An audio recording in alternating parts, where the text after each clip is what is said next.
Hello friends, welcome to the third video in our Tasha Tudor Inspired Holiday series. Today I am wearing my Garibaldi blouse that I made I think 2 years ago, and I thought it was very festive for the season, and it's got these wonderful large sleeves that I think Tasha Tudor definitely would approve of. And I did write a post on how I made this blouse, and I will link it below down in the description box, so you can go check it out if you want more information, as well as the historical background of how the design of this blouse came to be. In today's episode, we are going to be talking about miniatures. If you know anything about Tasha Tudor, she had a very famous dollhouse. So famous that the museum, Williamsburg, Colonial Williamsburg, actually did an entire session where they recreated this famous dollhouse. And Tasha's dollhouse is so lifelike that when you compare photos of her home and photos to the dollhouse, it is sometimes very, very hard to tell which is which. And so I knew in doing the series to honor her, I needed to create something in miniature, and I love miniatures. If you've followed along on my website, Decor to Adore, over the years, I've created many vignettes with miniatures, and they have a special place in my heart. And a few years ago, I had bought a set of Jane Austen books, and it came in this really neat box.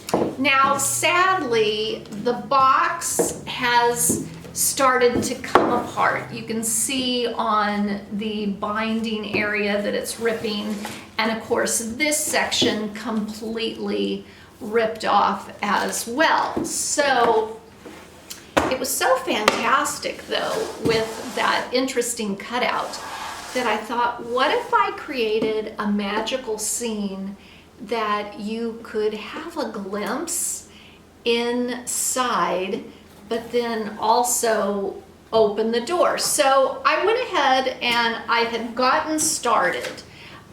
You can see that I have just used scrapbooking paper, and because it is the holiday season, I did want to use traditional colors in the color scheme. So the wallpaper that I used has red flowers with green leaves, and then I decided to wallpaper the ceiling. Now, whenever you're seaming wallpaper, whether it be life size or in miniature, you do often have your seam lines. And I did find crown molding in the dollhouse section at Hobby Lobby. And just like in a real house, baseboards and crown molding can hide a multitude of sins. So I'm gonna cut that down to size, and that's gonna be the next thing that I'm gonna do. And then here in the corner, I'm also gonna finish it in the corner, just so it has a little bit cleaner finish. And then I'll get started on the door. Now, this had me baffled for a bit. It's like, do I try and install a hinge for the door? Because I definitely want this to be operational. And given that this is just basically a pasteboard or a cardboard, I couldn't really attach a hinge. And Mr. Decor, always to the rescue, he said, let's buy some bookbinding tape. So I haven't tested this, obviously it's still in the package unopened, But I am gonna try and repair these seams and attach this wall to the main box with this book binding tape. And you can get it at many craft supply places. And we'll see. And then once after that's in position, I will then add the exterior. Now, I don't know, can you see that at all? It is like a brick detailed paper.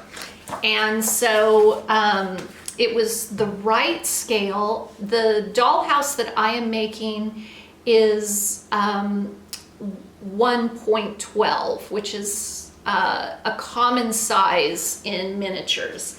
And I do plan on adding a doorknob to the front of this door just to make it open and shut a little bit easier. And I cut my paper to size with this paper cutter.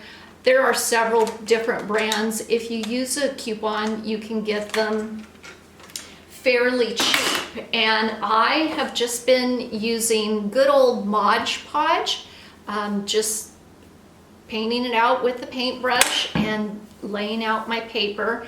And then if it's possible, it was a little bit easier to do the interior paper. I just placed a heavy book on it so that it would dry without bubbles, because I wanted a smooth finish. So it's going to be a little bit more challenging to do the exterior paper. And I may even, after the paper is completely dry, I may go over the paper with Mod Podge just to kind of seal it so it's a little bit more durable. And then that's where the fun is going to begin, because I am creating a little miniature scene that definitely says this is Laura's little room. So this is definitely, I guess, my interior she shed, if you will. And I would love to hear, do you collect miniatures? Do you have dollhouses? So leave me a comment down below. What are your favorite sources for learning techniques? Because I'm going to be honest, I don't know what I'm doing here. I'm sort of making it up as I go along, but that's half the fun. Now, this next segment, I think you are really going to enjoy as well. So let's move on. I went back and forth as to whether I should add the paper or the book binding tape first. And ultimately I decided that I didn't want to take away from the design of the paper. I want to see as much of it as possible. So I went ahead and I applied the book binding tape to pretty much all the edges where it's going to receive some wear and tear. So next up, I will finish papering it, and then it will be time to add the baseboards and crown molding. Once I finished papering the exterior of the box and adding the crown molding and baseboards to the interior, came the fun task of filling it with miniatures. There are 101 different themes, if not more, that you can select from. And I wanted something that was very reminiscent of a hobby of mine that felt very festive. So without further ado, I bring you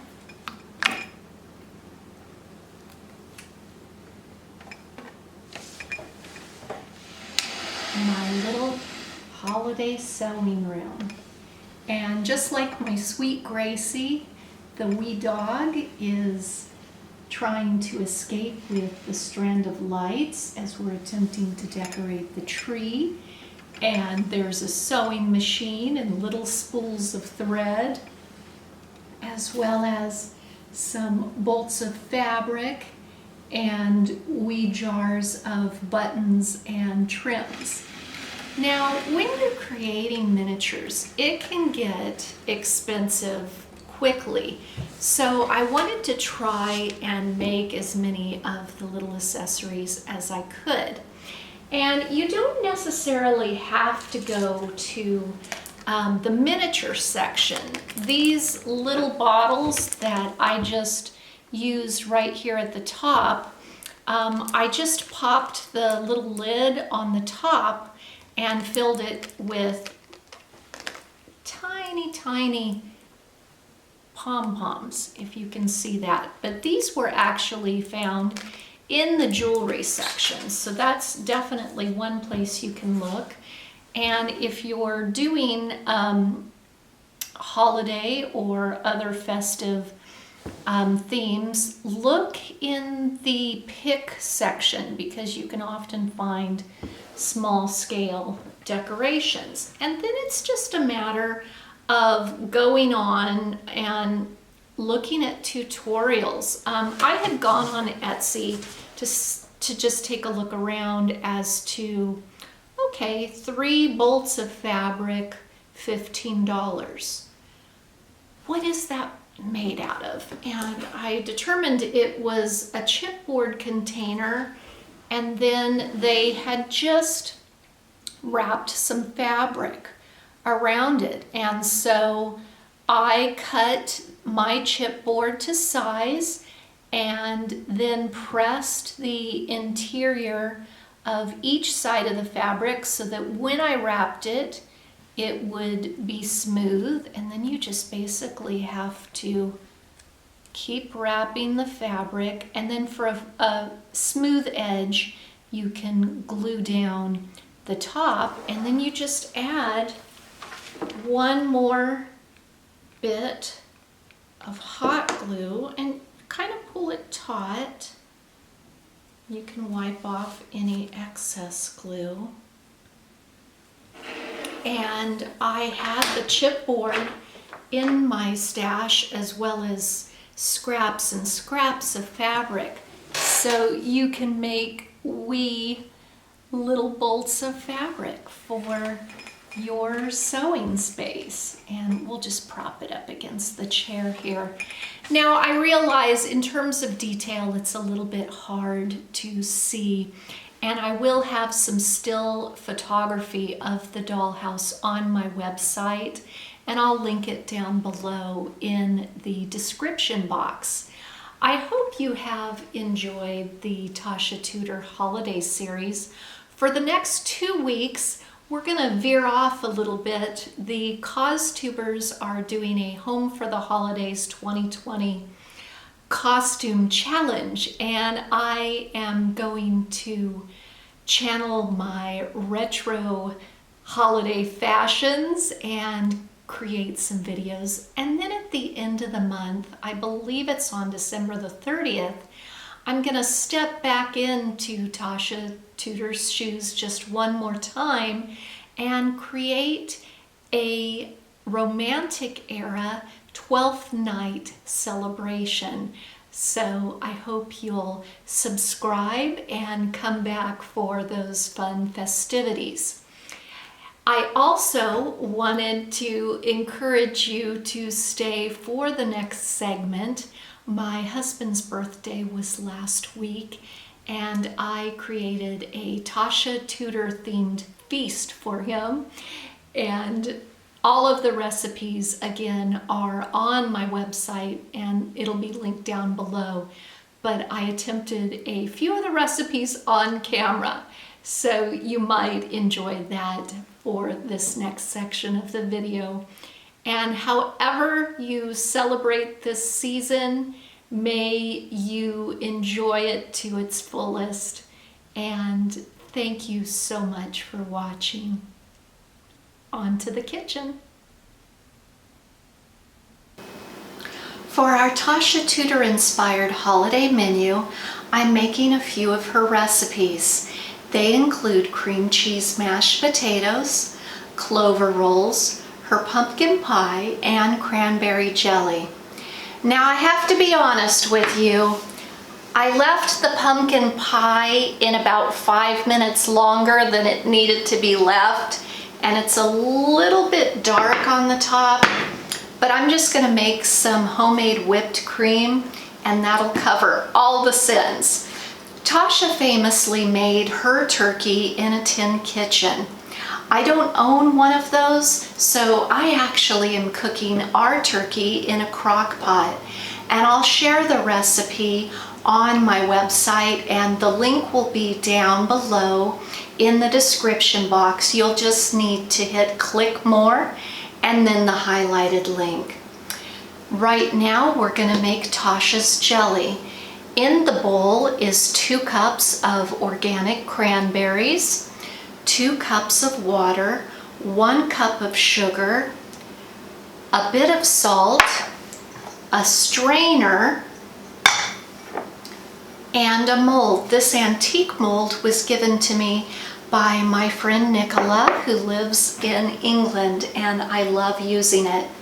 Now, Tasha Tudor did most of her cooking in either cast iron, stoneware, or copper, so I'll be using a copper pot. And the first thing that we're going to want to do is put the cranberries and the water into a pan, and we're going to set those to boil and cook for about approximately 20 minutes. You want the cranberries to start to burst open. If they burst open, they release the pectin, and so that helps your jelly thicken, and you won't need to add any artificial thickeners.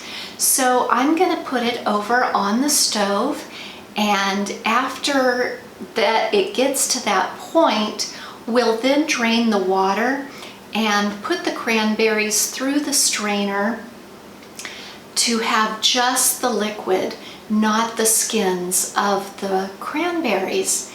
And I'll start the camera up again at that time. All right, our cranberries have been cooking for 20 minutes, and you can see that the skins have now split, and so they're ready to be pushed through a strainer. So I'm going to put a saucepan down, then the strainer, so that all of the red juice can be collected in the other pan. So this is what your cranberry mixture will look like after you've put it through the strainer. So then you just add your sugar and a touch of salt, mix it well, and then put it back on the stove over low heat for 5 minutes. Then you're going to transfer it into the mold that has been lightly greased with oil. And don't throw out the remnants of the cranberry. They make excellent muffins and pancakes. You can also use it as a sauce if you like a thicker sauce.